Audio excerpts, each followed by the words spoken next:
안녕하세요 여러분. 7번째 영상을 찍게 된 미국 교사 엄마인 장하나라고 합니다.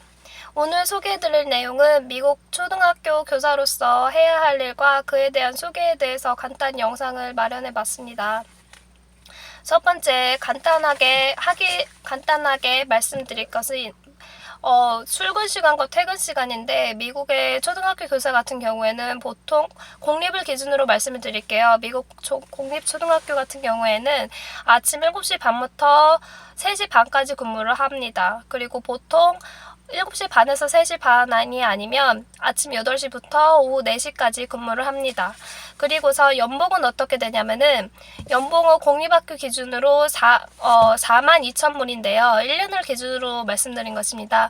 만약에 차터 스쿨이나 아니면은 프라이빗 스쿨인데 좀 작은 규모의 사립학교 같은 경우에는 이거보다 금액을 더 적게 받는다고 급여를 더 적게 받는다고 생각하시면 됩니다.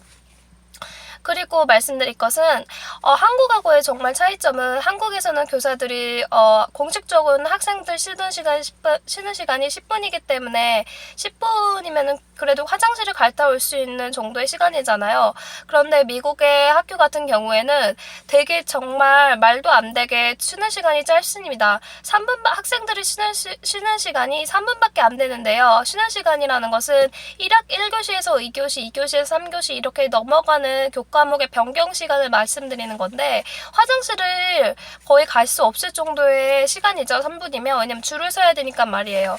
그래서 교사들도 화장실을 가는 것을 정말 참고 있다가 쉬는 시간, 그러니까 교사로서의 입장에 쉬는 시간은 학생들이 밥을 먹는 시간이거나 학생들 밥 먹고 나서 쉬는 시간인 점심시간 30분 정도에 그때 잠깐 짬을 내서 화장실을 갔다 올 수가 있습니다. 그리고 나서 만약에 또 교사들이 쉴 수 있는 시간은, 보통 한국 같은 경우에도 마찬가지지만 한국에서 마찬가지로 미국에서도 음미체, 음악, 미술, 체육 시간 같은 경우에는 담임교사가 쉬는 시간이 생기는데요. 그 이유는 음악, 미술, 체육의 각각 교과목 선생님이 직접 학생들을 데리고 와서 가르치기 때문입니다. 그래서 미국 초등학교에서는 음미체 시간에 담임 선생님도 쉬는 시간이 생겨서 그때 다음에 진행할 수업을 미리 공부를 해서 준비를 하시거나, 아니면 학생들 과제물을 이렇게 채점을 하시거나, 아니면은 과제에 대해서 어떤 내용을 진행할지에 대해서 프로젝트를 구성하기도 합니다. 이때 바로 선생님들이 잠깐 쉬는 시간을 낼 수 있는 거죠.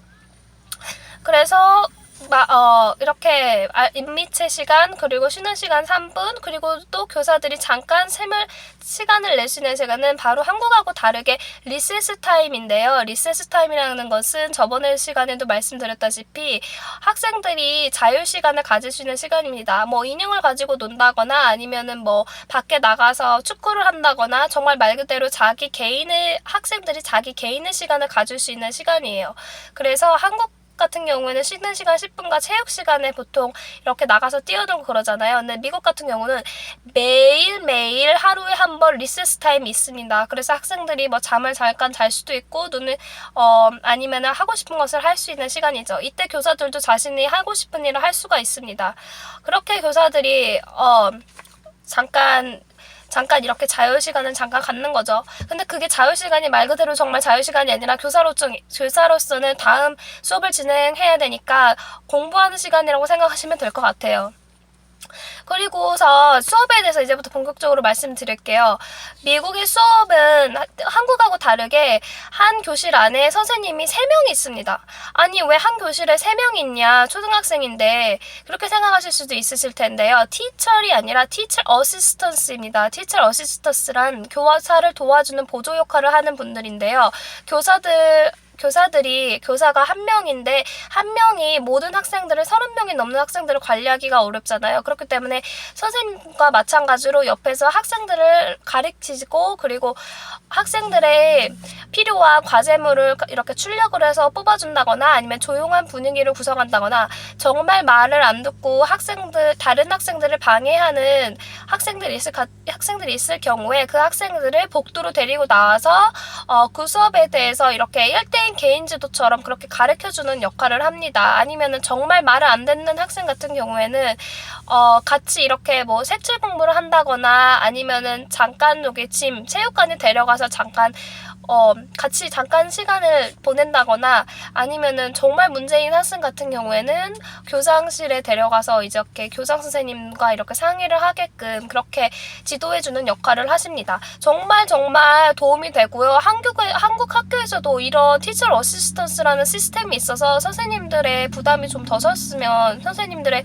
좀 도와주실 수 있는 분들이 계셨으면 정말 좋겠다는 생각을 했습니다.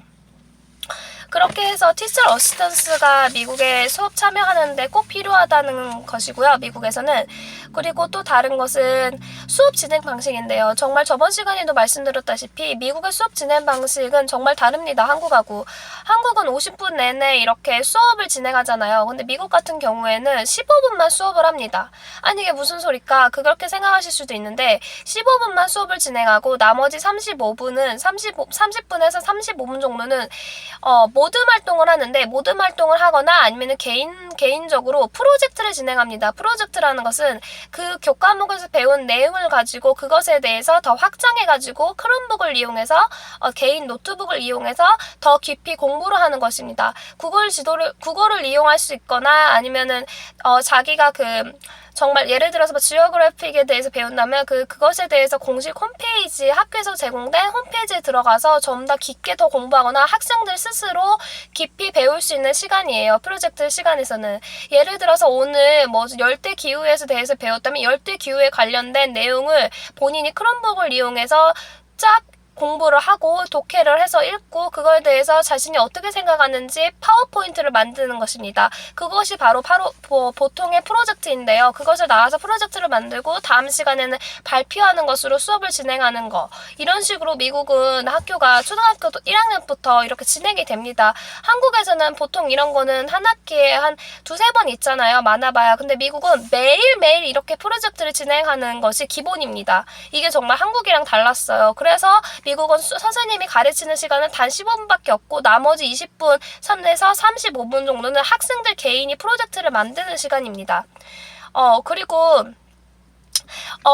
미국은 한국하고 다르게 이렇게 종이를 주면서 아니면 과제를 해오라고 숙제를 홈워크가 없어요. 있어도 아주 드물고 있는 경우에 어떤 경우냐면 프로젝트를 진행하는데 프로젝트에서 자신이 마치는 곳까지 진행을 못했어. 그러면 그것을 집에서 해올 수 있게 합니다. 허용을 해줍니다. 그것이 바로 미국의 홈워크입니다. 이게 한국하고 정말 많이 다르죠. 한국에서는 따로 이렇게 교과목에 관련된 내용을 따로 이렇게 수업을 진행하면서 필요한 내용을 그냥 해오라고 하잖아요. 숙제로 홈워크를 내주잖아요. 기본적으로. 근데 한국하고 다르게 미국에서는 절대 그렇게 홈워크를 요구를 하지 않습니다. 본인이 필요하다고 느끼면 홈워크를 해오는 거죠. 초등학교 같은 경우에는요. 물론 초등학교 전에 프리스쿨에서는 한국하고 마찬가지로 종이로 이렇게 여기까지 오늘 숙제를 해야라 이렇게 합니다만 초등학교 때부터는 절대 그렇게 의무적으로 숙제를 해오는 것을 요구하지 않습니다. 학교에서.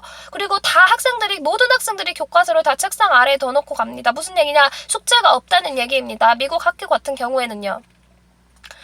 그리고서 프로젝트 진행 정도에 따라서 수업 시간에 앉는 자리 배치도가 다릅니다. 나는 1까지밖에 못했다. 그럼 1까지밖에 못한 학생들이 앉고, 나는 5까지 진행했다. 그럼 5까지 진행하는 학생들끼리 앉고, 나는 10 다 했다. 프로젝트를. 그러면 10까지 진행한 학생들끼리 앉습니다. 이렇게 하면서 어때요? 본인이 학생들이 내가 정말 분발해서 나도 얼렁 10까지 도달을 해야겠구나 이렇게 느끼겠죠. 그래서 스스로 공부를 하게끔 미국 학교는 이렇게 자율적으로 만듭니다. 그게 참 좋은 점인 것 같아요. 본인들이 스스로 깨우칠 수 있는 거죠. 학생들이 빨리 진행을 해야겠다는 것을 프로젝트를 말이에요. 독립심과 자율심, 창의성 이런 것을 좀 주도하는 분위기인 것 같아요. 미국 학생들도 마찬가지로 한국 학생들하고 마찬가지로 모르는 것에 대해서 손을 들고 말해보세요. 그러면 아무도 손을 들지 않습니다. 아무도 손을 들지 않고 교사들이 모르는 사람, 다 알겠는 사람 이렇게 하면은 손을 듭니다. 다 아는 사람들이. 손을 들지 않은 사람들은 한국 학생들처럼 소극적이에요. 몰라도 얘기를 안 하죠. 이거는 뭐 어느 나라나 다 마찬가지인 것 같아요. 우리 선입견을 가지고 있죠. 미국 학생들 손 들고 되게 발표 잘한다. 그렇지 않습니다. 미국 학생들도 소극적입니다. 자기가 모르는 자신감이 없는 부분에 대해서는. 그래서 교사들이 어떻게 해야 되냐면은 모르는 것이 있는 사람이라고 손을 든다기보다는 알겠는 사람 그렇게 손을 들어보세요 이렇게 해야지만 모르는 사람한테 가서 수업을 이렇게 좀 더 깊게 가르쳐 줄 수 있습니다. 이렇게 1대1로 그 대신 빨리빨리 하겠죠. 학생들이 한두 명이 아니니까요. 그리고 마지막으로 말씀드릴 것은 클래스 매니지먼트, 즉 수업을 진행하면서 학생들의 집중력을 올릴 수 있는 방법이 있는데요. 이것에 대해서 나중에 더 정확하게 영상을 올리겠지만 두 가지를 먼저 알려드리도록 하겠습니다. 학생들의 집중력을 올릴 수 있는 방법은 과제를 계속 줘야 됩니다. Keep making them busy. 어떻게 해야 되냐면 학생들을 계속 바쁘게 해줘야 돼요.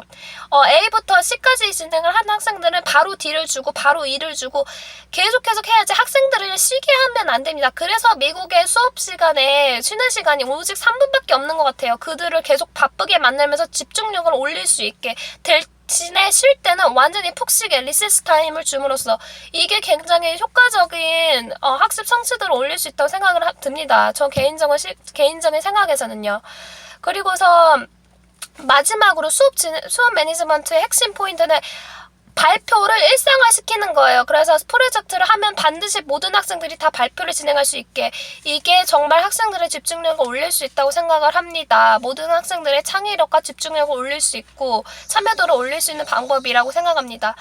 여기까지 진행을 해드렸는데요. 미국 학생들과 한국 학생들이 조금 생각하는 것은 물론 다르겠지만 문화 차이가 다르겠지만 그래서 교사들이 어떻게 해서 이렇게 미국 교사들이 어떻게 해서 수업을 진행하는 방식을 구성하는지, 그리고 미국 교사들은 어느 정도의 급여와 시간으로 일을 하는지, 쉬는 시간은 어느 정도에 있는지에 대해서 오늘 소개를 해드렸습니다. 몰라서 질문이 있으신 분들은 아래 코멘트를 달아주시면 감사하겠습니다. 감사합니다.